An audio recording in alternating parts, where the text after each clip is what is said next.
Bangladesh cricket বোর্ডের উন্নয়নের স্বার্থে দেশের 14টি গ্রিন ও ইয়েলো জোনের নিরাপদ ব্যাংকে স্থানান্তর করা হয়েছে বিসিবির অর্থ।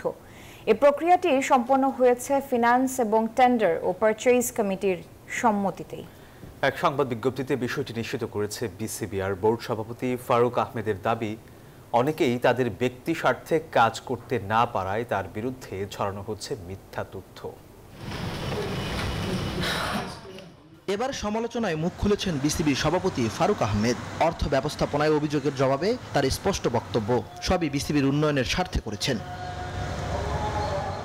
গণমাধ্যমের খবরে বলা হয়েছিল 120 কোটি টাকা সরিয়েছেন বিসিবি সভাপতি, কিন্তু বাস্তবে সংখ্যাটি প্রায় 250 কোটি।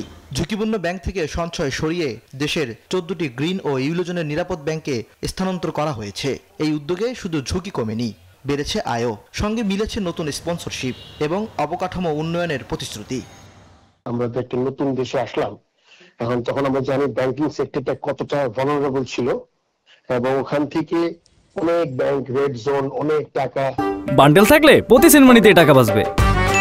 বিকাশ সেনমানি বান্ডেল কিনে জিতুন প্রতি লেনদেনে। অস্ত্র বিদেশে চলে গেছে, তখন আমি চিন্তা করলাম যে ক্রিকেট বোর্ডের টাকাগুলোকে কেমনে প্রথমে সেভ করা যায়। First intention was from red zone to green and yellow জোনে যাওয়া। শুধুমাত্র এটাই উদ্দেশ্য ছিল না, তার সাথে ছিল হলো গিয়ে আপনার ইন্টারেস্ট রেট। আমার কাছে মনে হচ্ছে এখান থেকে কিছু টাকা ড্রেন হয়।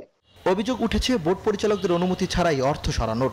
তবে বিসিবির দাবি, ফাইন্যান্স কমিটির চেয়ারম্যান সহ দায়িত্বশীল কর্মকর্তাদের সম্মতিতেই সম্পন্ন হয়েছে পুরো প্রক্রিয়া। কথা এসছে যে এটা আসলে বোর্ডের কেউ জানে না, এটাও মিথ্যা কথা। কেননা আমি বোর্ডের সিগনেটারি না এখনো। আমার বোর্ডের সিগনেটারি ফাইন্যান্সের যে চেয়ারম্যান আছেন ফাহিম সিনহা এবং tender purchase chairman senior director Mahbana, ওনারা লিগে সিগনেটারি। ফারুক আহমেদের অভিযোগ, তিনি বিসিবির সভাপতি থাকলে অনেকে তাদের ব্যক্তি স্বার্থে কাজ করতে পারছেন না, আর সেজন্যই তার বিরুদ্ধে ছড়ানো হচ্ছে মিথ্যা তথ্য। ইমরান হোসেন, নিউজ 24, ঢাকা।